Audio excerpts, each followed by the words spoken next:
Hi there. In this video, I'm just catching up on a few odds and ends from Entertainment Weekly's ongoing coverage of House of the Dragon, that they sent their new reporter on it, Nick Romano, to do a set visit for 3 days. And he posted a big spread about it, and he said, I'm going to be putting out a few more anecdotes on a daily basis in the coming week leading up to San Diego Comic-Con. And I'm backlogged, so I didn't get to all of these, and there were a few other things I wanted to cover from the Entertainment Weekly spread, but they basically amounted to, yeah, I agree with that, Daemon is like that, or yeah, that's how I'd do Rhaenyra. That'll come up again in other interviews. I just want to go over factual points we didn't get to, that just little bits and pieces that are fun. The big one is the Valyrian steel dagger, that thankfully I didn't get to report on this in time, that in the original version last week, he ran a post-interview follow-up anecdote going, no, it is not the original Valyrian steel dagger.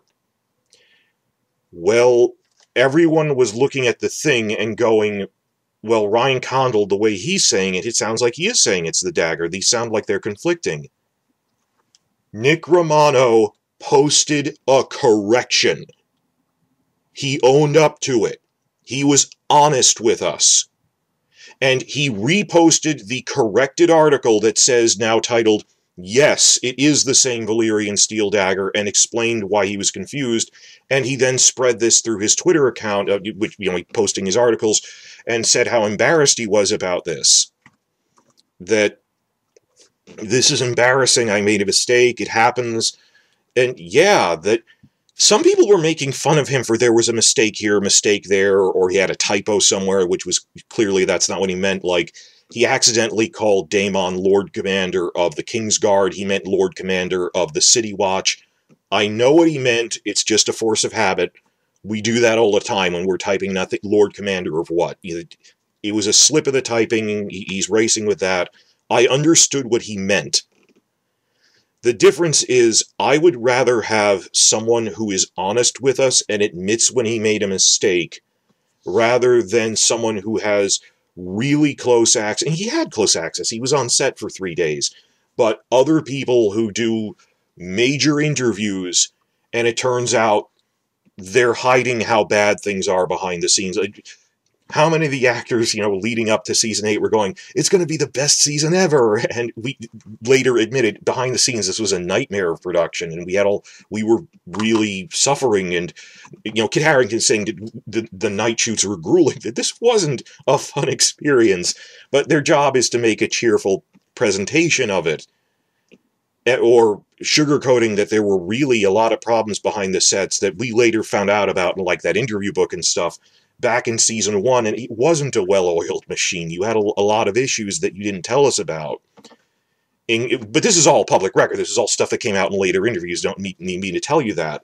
As opposed to this guy, the new guy, who I hope now stays on this, Nick Romano, publishing a correction and admitting he made a mistake in the lore, blows my mind.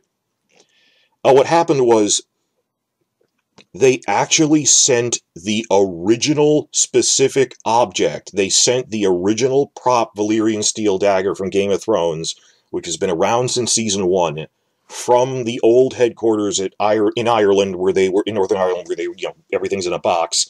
They mailed it to Leavesden Studios in England, which is where they're filming now. They were going to use the exact same prop. But then they looked at it and said, this doesn't really fit our design aesthetic. It's a little too elaborate. That we want it to look different for our look on the show, and I get that. But Condal said word for word, it's meant to be the same object from a story standpoint. We just changed design a little. And that's what the real issue is. And I don't care about it. It's the real thing or not. I've talked about this before. If anything, it seems like an Easter egg, rather than that they're trying to build up this dagger is so significant. Particularly because, and Condal himself points this out, there aren't that many Valyrian steel daggers anymore. There's 227. Someone actually has an inventory in the Citadel. Mostly swords, also a few daggers, and 1 or 2 axes and things. So just, like I said, the odds that this would show up again, the Targaryens would be the ones that have most of them. And they can't make more of them. That's the thing, that the technology was lost during the Doom of Valyria. Even the Targaryens at their height are not Valyria at its height. They're an echo of it. And Condell, said all of that in the revised thing. This is the updated version. Let me read this off. In terms of the Valyrian dagger held by Alicent in this trailer moment, Condell points to the scarcity of Valyrian steel, even at this time in the world's history. Quote, it's a technology that doesn't exist anymore. Their blades are not made anew. So all the Valyrian steel is a fixed number of assets in the world. Even in a time when Targaryens are in power, they themselves as Targaryens are not able to make Valyrian steel. Valyria is gone. So they're going to take care of it. So it's believable enough to us that there's only 200 of these swords. There's 200 swords. There might be like 24 daggers. There aren't that many Valyrian daggers. The royal dynasty would probably have most of them. That we thought it was a nice Easter egg. Is it a stretch that it would show up again? No, that dagger had to come from somewhere. And the Targaryens probably had one. Is this rich object? It's this dragon bone handle Valyrian steel dagger, very expensive. Yeah, someone like the royal family would probably have it. So what really impressed me with all this is his honesty. Following up on that, another one of the anecdote things was something from Ryan Condell just addressing the heraldry thing. Again, they're not jerking us around. Condell is openly saying in an interview before the season starts, yes, we are aware of the Targaryen heraldry thing. It is on purpose. It is not an oversight. Which is fine. And I kept saying all these months, why don't they just come out and say that? And, well, the show hasn't come out yet.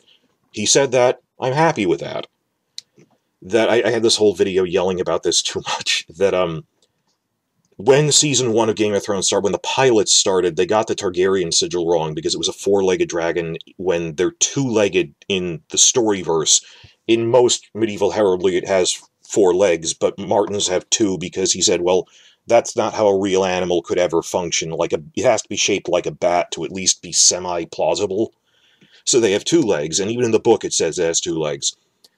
So they made that mistake with the heraldry, and when the head of the book fan site, Westeros.org, Elio Garcia, did a big set visit, and he pointed out to them personally, you got the sigil wrong, you need to update that.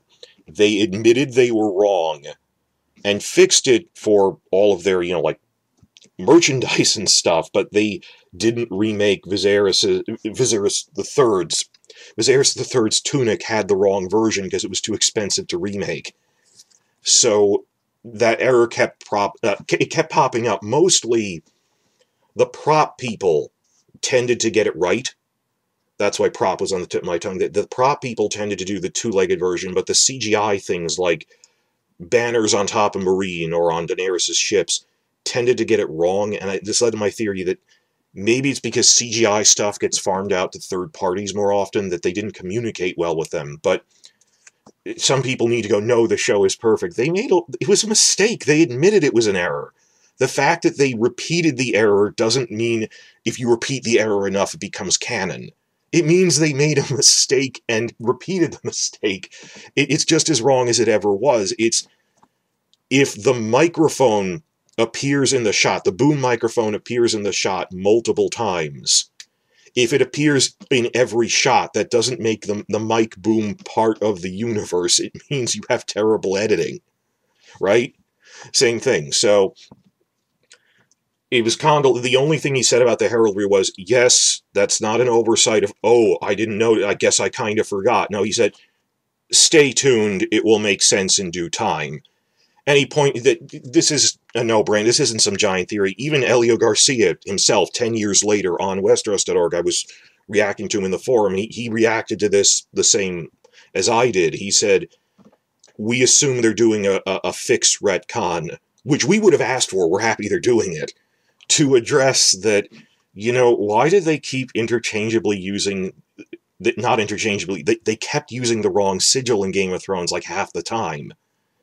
And the running theory is, oh, that's the old sigil. We updated our logo, but the old version sometimes crops up. I get that. That's a brilliant thing, because particularly, the Targaryen sigil is very new. Like the Stark sigil or the Lannister sigil stretches back thousands of years, hundreds of years, and even then there's like in-universe art shifts. The Targaryens didn't have heraldry before they conquered Westeros. They say in World of Ice and Fire, that heraldry just wasn't a thing in Valyria the way it is in Westeros with personal sigils, house sigils. So Aegon the Conqueror had to invent one. And it says, so when we are here at the beginning of Viserys' reign in House of the Dragon Season 1, that heraldry is only 100 years old. And was probably made by some Westerosi, banner weaver who had never seen a dragon.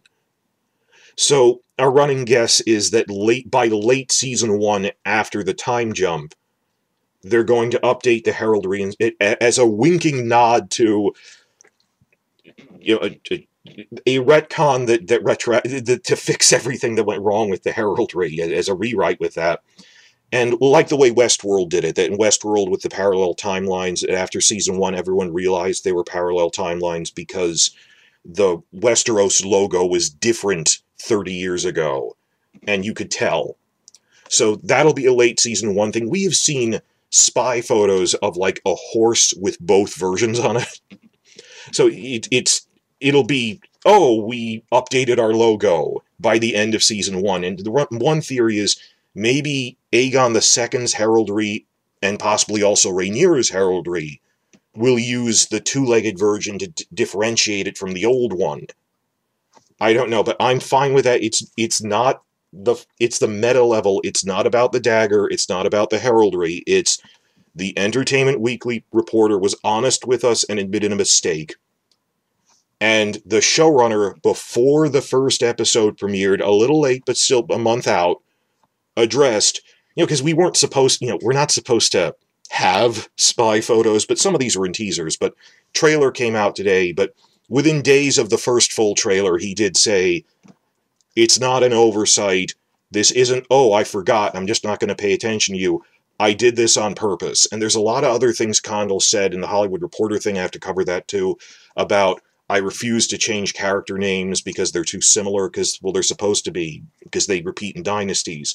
Rhaenyra and Rhaenys share similar names because they're part of the same family. I'm not going to change that. I want to be faithful to Martin. I really like this guy from what we've heard. So, Condell said, and honest with the fans, there is a reason behind why we're doing that, and wait for actually showing it. So, cool. I am excited about this. One other thing that came up in Romano's write-up about this, but it is not an error. It is an error, but it originates from the books. I've noticed at one point when he's going over the new promo photos, he described that Kristen Cole is fighting with a Morningstar. That is not a Morningstar in real life. Problem is, it is in the books. In the books, they call that kind of weapon a Morningstar. And so it's a problem that originated with Martin. That's what they told him it was. It's silly. There's three weapons. There's a mace, a Morningstar, and a flail. A flail is a heavy weight, possibly spiked, at the end of a chain. Maces and Morningstars don't have chains on them. They're basically metal clubs with a heavy weight on the end. They're not that different from a hammer.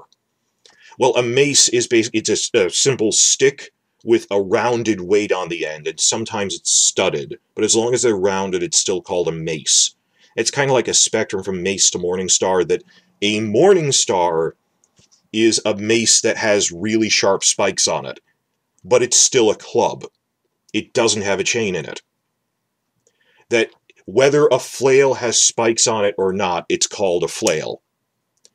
And I went back and did a close reading of this in the books. That the book wikis have long since figured this out, that Martin very clearly refers to a Morningstar at the end of a chain. That isn't how real-life terminology works. There's multiple points where they describe, and they were swinging the Morningstar in the end of their chain. That Martin is the one who's incorrect here. The spikiness isn't what differentiates Morningstars and flails. It's whether it's on a chain or not. So at first I was, Romano made a mistake, and then I thought, wait a minute, and I checked the wiki notes on the book wiki and realized, oh crap, this is a mistake Martin made. Romano did nothing wrong. So that's going to be a thing that, like, other people go, the terminology for swords in real life was a lot more complicated than in the show, where it was, in the show, it's like, well, there's a two-handed greatsword, a one-handed longsword, and then a bastard sword is halfway between the two, because you could use two hands, but you could use one hand, depending on how good of a grip you want. Real sword category is more complicated than that, but I said, in the world of the books, Martin flat out has sections where he says, this is a bastard sword, this is a great sword. Real life is more complicated, but we're using the terminology Martin uses in-universe. So in-universe, Kristen Cole is using a Morningstar. And the idea is he's mastered this unusual weapon so he can even face an experienced fighter like Daemon, who's wielding a Valyrian steel sword, Dark Sister, and beat him. He's one of the few people who ever beat Daemon in a duel in a tournament in the melee, because he is a good swordsman. He's one of the best swordsmen alive. He's even better with a Morningstar, particularly because other people aren't usually trained to fight someone with a Morningstar if they know how to use it really well to disarm someone. That he was able to lock it when you wrap it around his grip and he was able to knock Dark Sister from Daemon's hand. So I'm sorry, I'm rushing because I'm trying to get to the trailer thing, but the 3 points from this were, wow, he put out a correction about, yeah, it is the same dagger, but it doesn't, it's probably not that significant, but, oh yeah, they just wanted as an Easter egg to be the same thing. The sigil, they are admitting this isn't a mistake. We're being honest with you ahead of time. We did that on purpose. You'll see what we're doing. It's probably just old logo versus new logo to retcon all the mistakes in Season 1 of Game of Thrones that they kept using the other sigil. And he points out the in-universe thing is, well, Daenerys grew up in exile and had probably never seen a real Targaryen banner. It shows how removed she is from the Targaryens living in King's Landing, that she would use the wrong sigil sometimes, or that her followers would use the wrong sigil and she just went with what they had. Whether even, it's possible Dany knew that the ship in-universe, Daenerys knew the ship banners were wrong, but what she's going to do, wait for them to make another one? Maybe this came up in universe, but it's a fixed retcon. I'm fine with that. And turns out that actually is called a Morningstar in the books. It's the book's mistake, and Romano's just reporting what they told him, which is not. He's accurately reporting on their mistaken terminology. I imagine I'm going to get a lot of talk in the comments section for this about people who know more about medieval weapons than I do. But I put these together because they were kind of linked things. Weapons, you understand. Valyrian Steel Dagger, Morningstar, they kind of fit together in this. Props and heraldry and stuff. So that's odds and ends that came from the Entertainment Weekly stuff. I'm not going to make any more of these. This should not have been 20 minutes, but I'm rushing it out as best I have, and it's going to be pretty much audio only over the images without too much editing. But that covers it.